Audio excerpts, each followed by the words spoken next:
Let's go through some basic concepts. Windows services. They are manage critical functions on your Windows system, like network connectivity, storage, memory, sound, backups, and all kind of things that run in the background.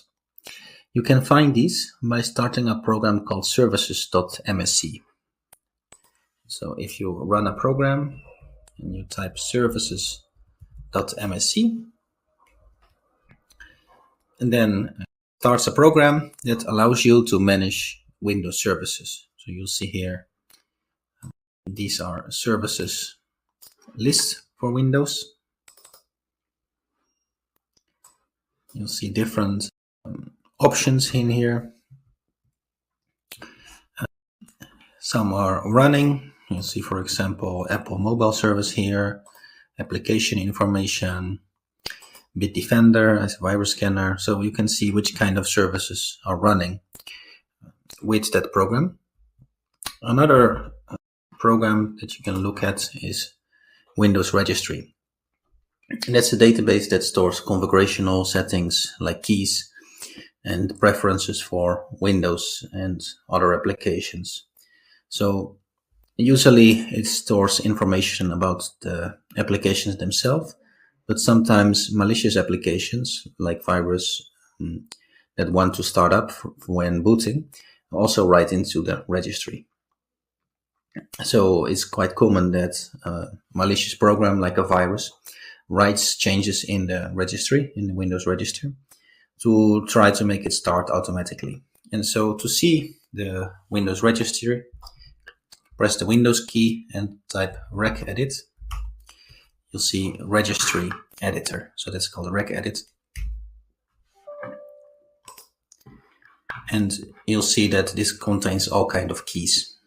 So you can see for the current user, for example, software, and then specific information stored for that software. So depending on which software, it might store one or more keys, information in this Windows registry editor. Another program that is also quite common is the event viewer. So the event viewer is all about showing logs, so things that happen on the computer. So that could be updates, hardware that fails, changes in the system itself, when someone has tried to log into your computer, crashed logs, and so on.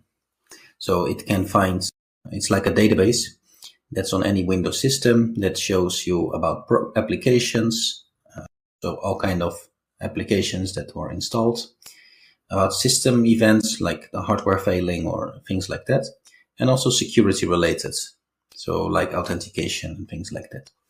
So press the Windows key and then type event VWR, so event VWR, and once you open that, it will show you the event viewer program, which lets you view logs. So if you go to Windows logs, you can see, for example, system log, and then see all kind of things that happened here. Now the number, of course, will be different on your system. So here there is more than 12,000 events. That's why it takes a while. So you'll see some information events, some warnings in this case. That's just the system itself. Now you can also look at the security logs. Then you can see that which logins happened on the system. So then you can see if somebody has logged into your system, and includes the date when they did that. So if somebody has physical access to your computer and logs in, you can view when they logged in the event viewer. So in the security logs, you can find that, all kind of logins and when they happened. Now, Windows also contains all kind of information called telemetry. So it contains all kind of data by itself, like crash logs, application specific, and so on. Basically, it records everything you do on Windows. And in that case, there's no special program for that, but the Windows is doing that by itself. And so those are some basic applications, or what, not basic, quite advanced applications that are included with any Windows system. You might want to take a look at so to see if something's going wrong. You can inspect with those applications and see if there's any weird things going on.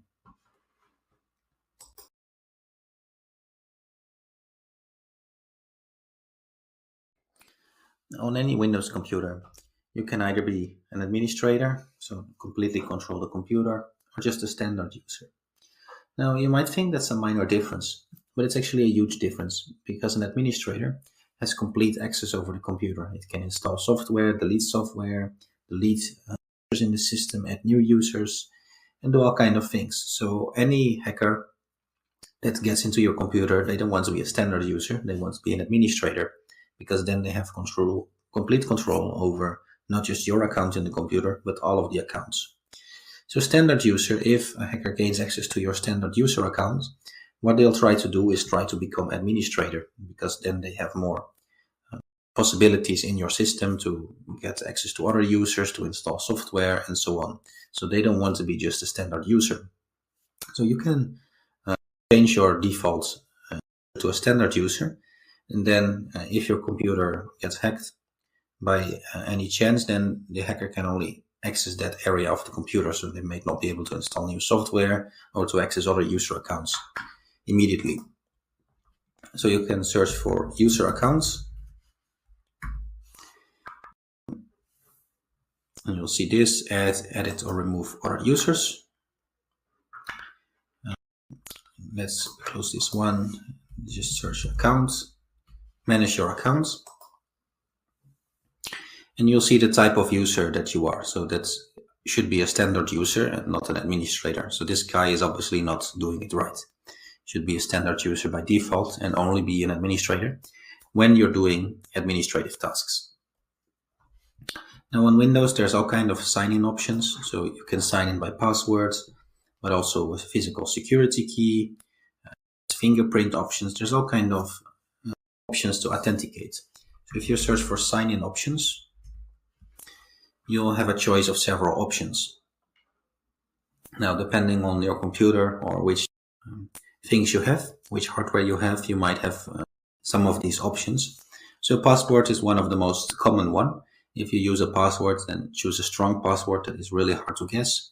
So don't use 1234 or such kind of passwords, or I don't know, a name with a year, or all of those basic passwords, because those passwords, what hackers will do is try every password one by one of commonly used passwords.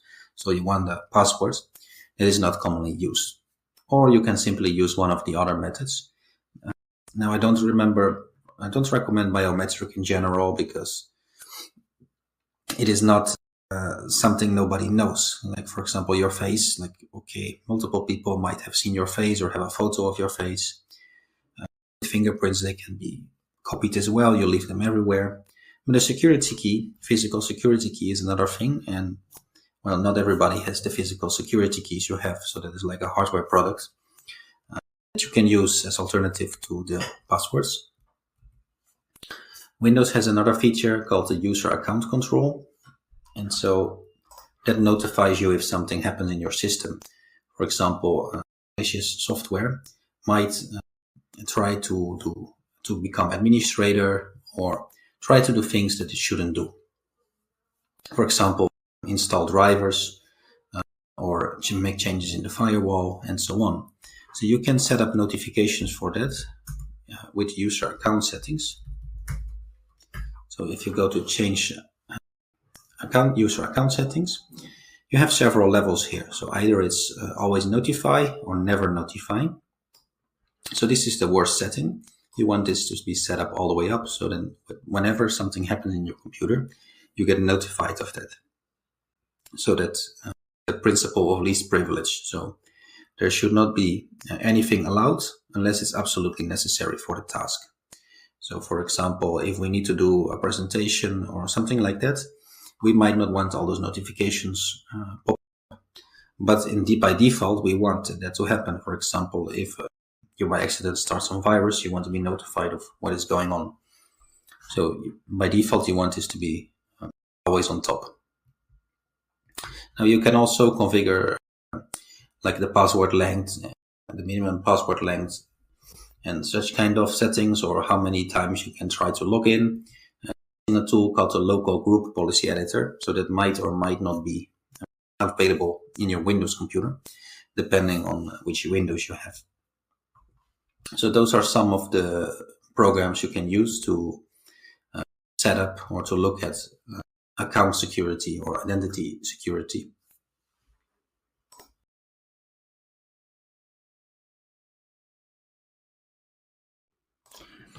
Almost all of the hackers will try to gain access through the network.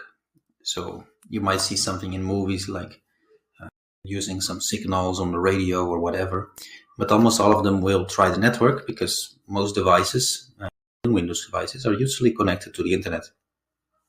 And the internet is like the worldwide network of computers. So basically, anyone can be targeted. Now, on Windows, there are several things you can do to secure your network. So you can take a look at the firewall.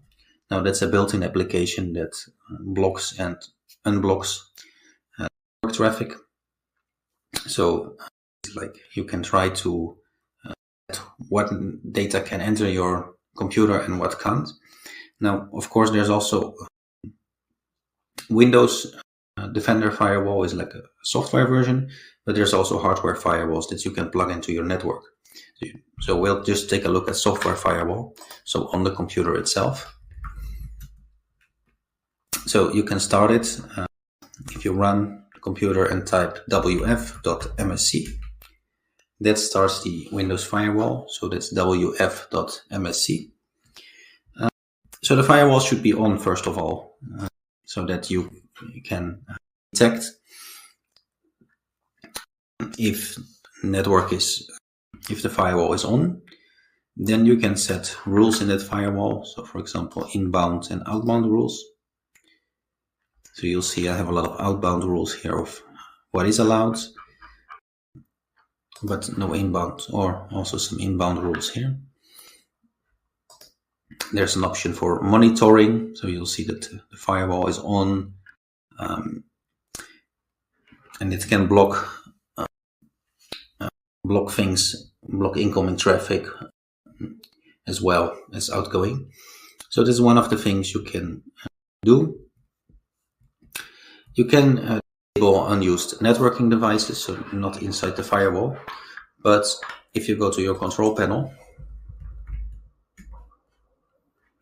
and you go to the system and security, and then to system, and then you want to go to the device manager, then you might have one or more network devices in there.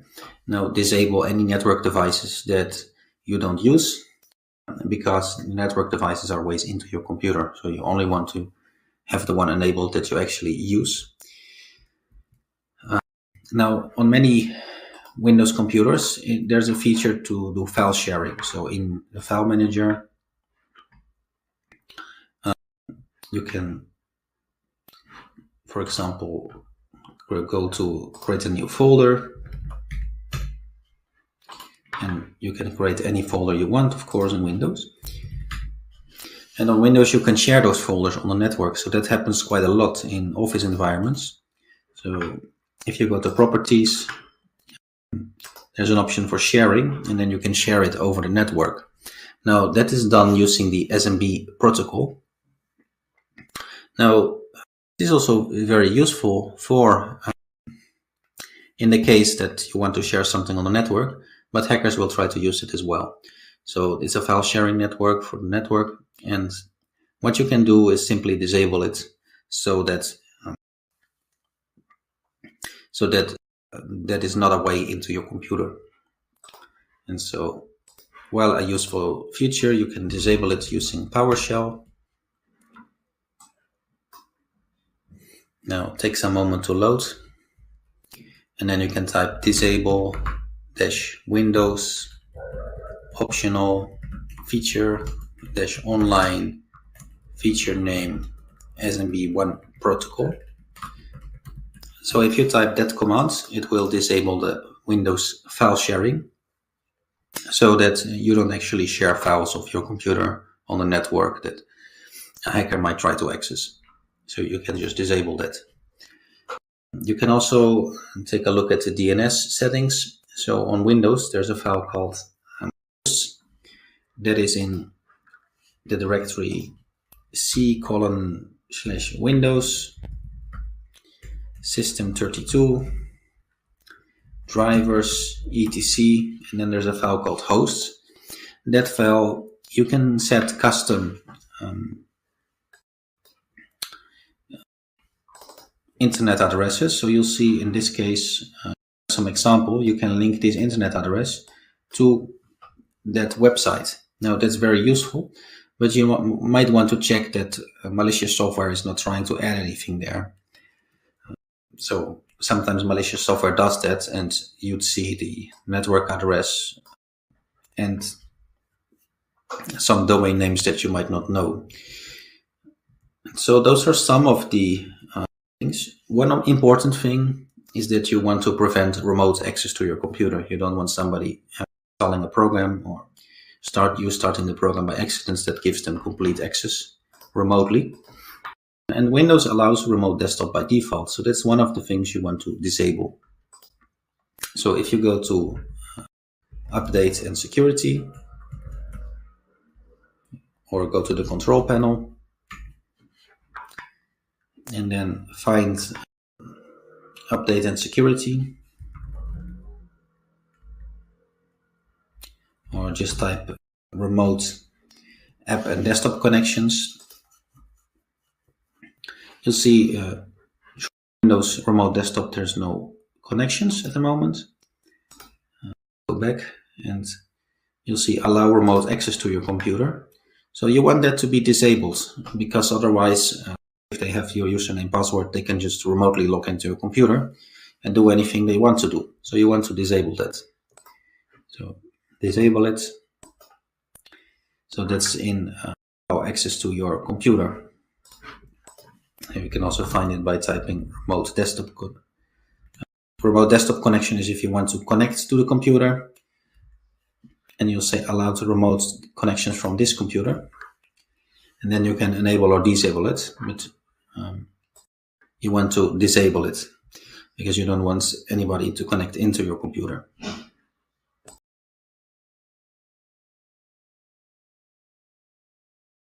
On Windows, you can install software in various ways. You could download things directly from the internet, but you're never quite sure if that's a malicious program, if it's a virus, or a real software.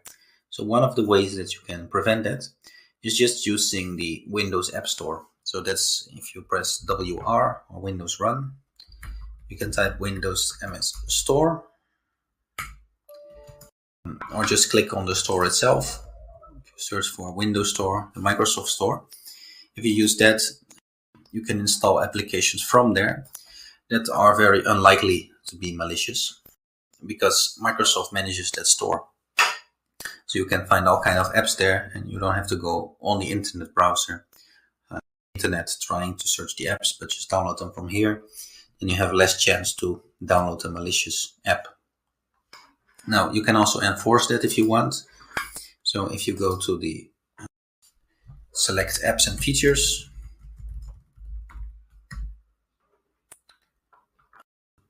so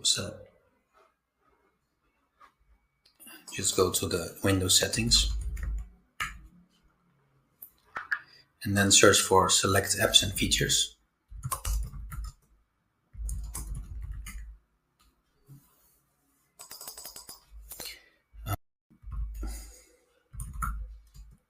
Apps and features, there we go. And then this is the worst setting, because now it allows to install apps from everywhere. So I can go to virus.com and download this program, and it runs immediately. So what you want to do is set it to this Microsoft Store only. Then it can only download from the official Microsoft Store. So this is not the best settings. You want to have setting only download from the Microsoft Store. In that way, it's less likely that you install malicious software. Now, Windows has another defense mechanism included, which is the Windows Defender antivirus. So if you search for Windows Defender, you'll see the Defender firewall, but there's also the antivirus. So if you search for threat protection, you'll see the newer versions of Windows come with antivirus software by default. That allows you to scan, so you can scan the whole system. Now you should do that quite regularly. You can select some scan options, like do you want a quick scan, a full scan? So full scan is better because it scans your whole computer. And the quick scan is basically a bad scan. It just scans very limited. And so make sure that that is online as well, that you are running the antivirus software, because it's included by default, so you might as well run it instead of turn it off. And so those are some of the Windows features or app features that you can use. There is some other things you can do. Many Windows computers get hacked through Office, so you might want to look at limiting your Office permissions. And so those are some of the things you can, of course, probably you use the browser many times, whether it is Edge, Chrome, Firefox, or whatever. Set some security things there as well, like don't run scripts online, like JavaScript and such kind of things, or blocking advertising, because sometimes there's malicious advertising. You can have some protection settings and so on. For the system itself, these are some of the basic settings you can do to prevent hacking on the app level.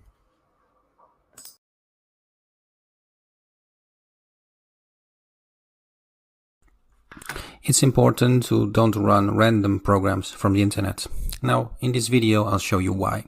So we're looking at it from the hacker's perspective. Hackers often use dedicated tools and systems. So this is one of such systems, Kali Linux, which is a system that contains all kind of hacking tools. You'll see here, if I open it, many kind of hacking tools. Now, what we'll do is create a malicious program, Windows program, that we can use to take over the system. So we're going to use the terminal here, and we're going to run a command, which is this command. So we use a command line tool called msfnm. We create a Windows executable. This means it should connect to my computer. It's an executable, and we name the program bat.executable. So you'll see inside this tool system, or inside this system for hacking, we use a tool called msvenom, and it's a standard tool that we can use to create a malicious executable. Now, it takes a moment to generate that executable, as you can see here. But once it's running, we have the executable. It will bypass the Windows firewall. It will connect directly to our computer, an outgoing connection. And once it's connected, we can look into the Windows system. So if you use Windows, never run random programs from the internet. Now, I'll show you why. So we're gonna assume that the user on Windows has downloaded this program. So we have a Windows computer here with that program. Now, I said that it will start a listener. So we will start listening for a connection. You'll see listening on our own computer. So that's what I'm going to do. Now I'm going to start listening. So we need to type some more commands as hacker. Now we'll take a moment or so to start this tool. But once the user runs it, we're just waiting for it to run. We will be able to directly snoop into the computer. Now this is going to take a moment to start. This program is quite heavy. Okay. Now we are just initializing it. Now don't worry too much about these hacking commands, because the course is all about Windows security and not about hacking. This is just for demonstration purposes.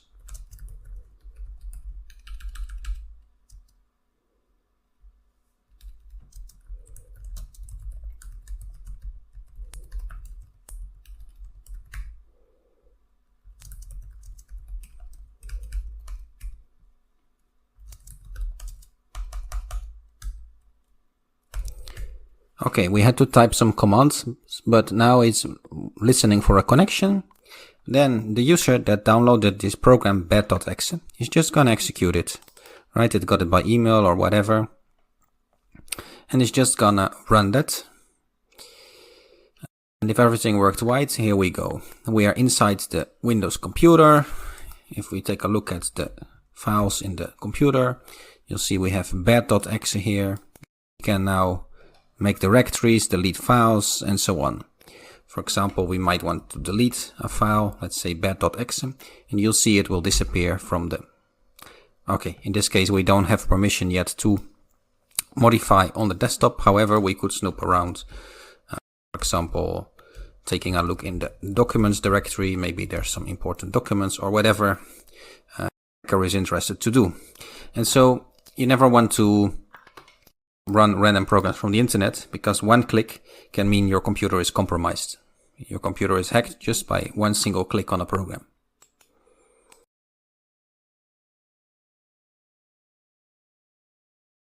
Things you should always do is update your Windows system to the latest version, because many Windows systems have vulnerabilities. Once those vulnerabilities get published online, hackers will try to break into your system using those vulnerabilities. So using those mistakes programmers made, they'll try to gain access into your computer. So you can try to prevent that by updating your Windows system. So if you go to the Start and search for Windows Updates, you'll see there's a Windows Update Settings. So you want to make sure that you always run those Windows updates to prevent your computer getting hacked. So here you'll see I last checked it today. You can pause updates, but I don't recommend that at all. You can download and install updates and so on. There's also some advanced options. So you can choose those if you want. But in general, you should always have your system up to date, because Microsoft publishes fixes for those programming mistakes that allow hackers to break into your computer. But if you don't update, your system is vulnerable.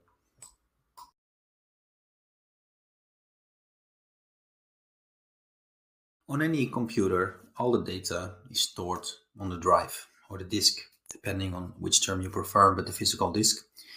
What can happen if your computer gets stolen is that someone just unplugs your disk and reads all the data, or copies all the data of it. Now, that's not something you want to happen. So what you can do is encrypt the disk. In Windows, there's a tool for that called BitLocker that will scramble your disk so that only you can unlock the disk. So Microsoft has that only for the business edition of Windows, so that if the computer gets stolen, the thief cannot start to read your data, copy your files, or do malicious things. And so if you go to Start, Control Panel, then go to System and Security, and you'll see BitLocker here. We can search for it. So in this case, there's no BitLocker on this system. We can search for it.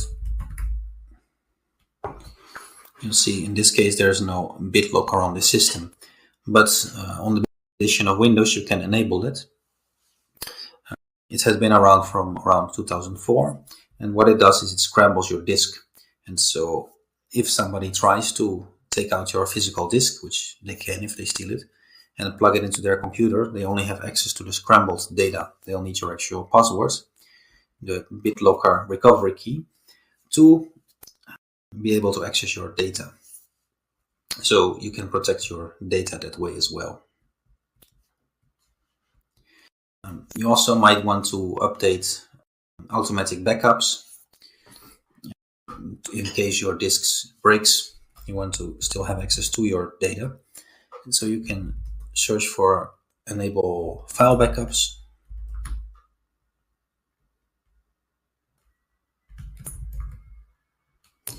Search backup settings, and then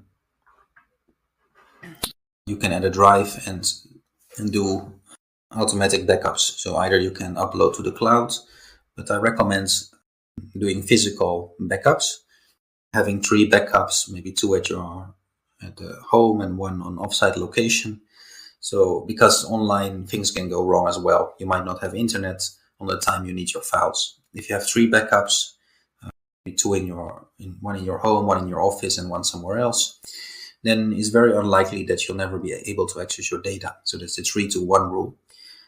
Whereas online, okay, you might not have internet access or something else goes wrong. Maybe your OneDrive gets hacked. Then you wouldn't be able to access your files anymore. But with physical drives, you have complete control yourself. And so you might want to have at least 3 disks to back up your important files.